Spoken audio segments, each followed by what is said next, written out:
आपको पता ही है कैसा रहा है। होपफुली 12 का टेस्ट जो है कराची से जो शुरू होगा, कराची में जो शुरू होगा that would be more happening, लेकिन इतना भी हैपनिंग ना हो जाए ना कि ऑस्ट्रेलिया के बेहतरीन बॉलिंग अटैक है, आपको पता है उनको बहुत ज़्यादा मदद भी नहीं मिलनी चाहिए। खैर स्ट्रैटेजी यही थी, लेकिन ये sort of strategy It did not work out the way we wanted it to. That's what my bro is saying. और did not के बीच में फंसा रहा। Didn't. हाँ। कहो। कुर्सी, ये तो बंदूक की निशिस्त वाला मामला हो गया।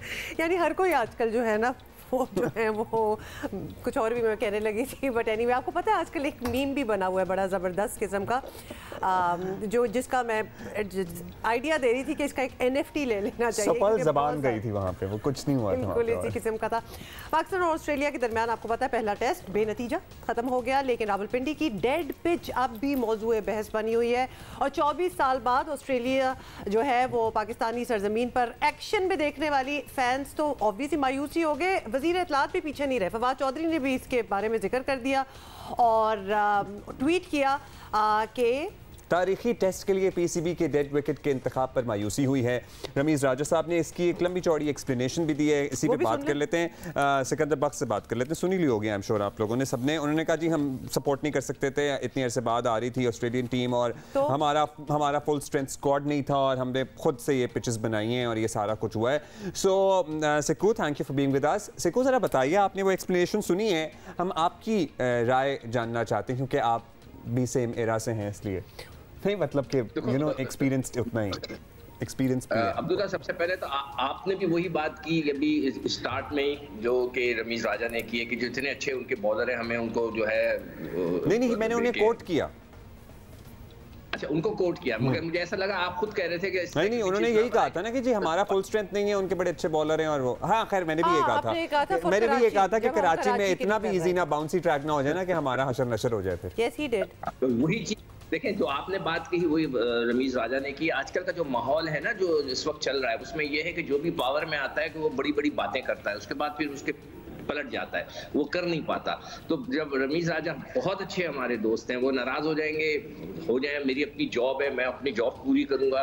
जब वो आए थे तो वो कह रहे थे कि फियरलेस क्रिकेट। मुझे तो ये लग रहा है फियर ही फियर था यहाँ पर, डर के मारे उनके पाकिस्तान टीम की हालत बुरी थी कि हमारे ओपनर अच्छे नहीं है, हमारे पास कुछ नहीं है। देखिए पाकिस्तान चाहे कुछ भी कर ले, हमने ये सीरीज देखनी थी, एक बहुत बड़ी सीरीज हो रही थी, बड़े बड़े बॉलर्स आए थे, हमने कुछ एक्शन देखना था। अब पाकिस्तान का उन्होंने वादा किया है कि देखिए जी अब हमें पता चल गया कि इमाम उल हक दुनिया का सबसे बड़ा प्लेयर है और अब्दुल्ला शफी उससे भी बड़ा प्लेयर है, तो अब हम जो है कुछ ना कुछ करेंगे। तो अब देखेंगे, देखिए अब ये जो बात होनी चाहिए ना कि जो पाकिस्तान डरा हुआ है या खौफजदा है, वो हम सेकंड टेस्ट के बाद बता सकेंगे। इसलिए कि अभी तो रमीज़ ने कह दिया कि हमें पता चल गया, हमें पहले देखें पाकिस्तान क्रिकेट टीम को अपने स्पिनिंग अटैक तगड़ी करनी है।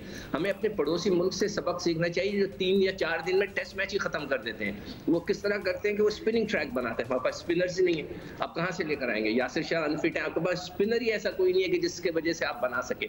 आपके पास दुनिया का बेस्ट बॉलर है शाहीन अफरीदी, जिसका नाम दुनिया के टॉप लिस्ट में आता है।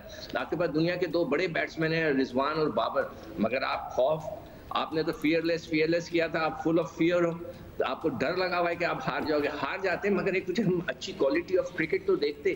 तो ये मेरा तो सिकंदर, इसका कहने का क्या अब ये मतलब हुआ कि जो रावलपिंडी में वहाँ हुआ that is not going to be repeated on the pitches in Karachi? क्या वो इतनी क्रिटिसिज्म उस बात की आ भी गई है, इधर हम भी बात कर रहे हैं, तो थिंग्स विल बी डिफरेंट? मुझे लग रहा है things would not be so different. फिर भी मेरा ख्याल है उन्होंने तो कल की गुफ्तगू से तो यही दिया था कि बहुत ज़्यादा कुछ चेंज नहीं आएगा।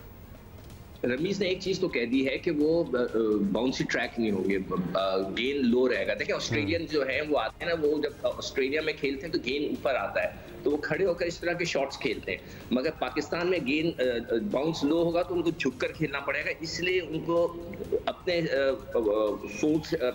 अपना जो मोड है उससे निकल के दूसरे मोड में जाना पड़ेगा। उनके लिए उन्होंने ये कहा है कि हमने बाउंसी तो रखनी नहीं है, अब उसमें थोड़ी सी लाइवलीनेस हो या स्पिनिंग हो, ये हमें देखना पड़ेगा कि वो क्या करते हैं। इतना खौफ और डर है उनके बॉलरों से, तो वो इस फियरलेस क्रिकेट को किस तरह खेलते हैं। उनको इतनी बड़ी बातें नहीं करनी चाहिए। जब वो आए थे कि फियरलेस, आप तो खुद डरे हुए, आपके बयान ये कह रहा है कि आप डरे हुए, तो आप क्या पिच बनाओगे मुझे नहीं पता।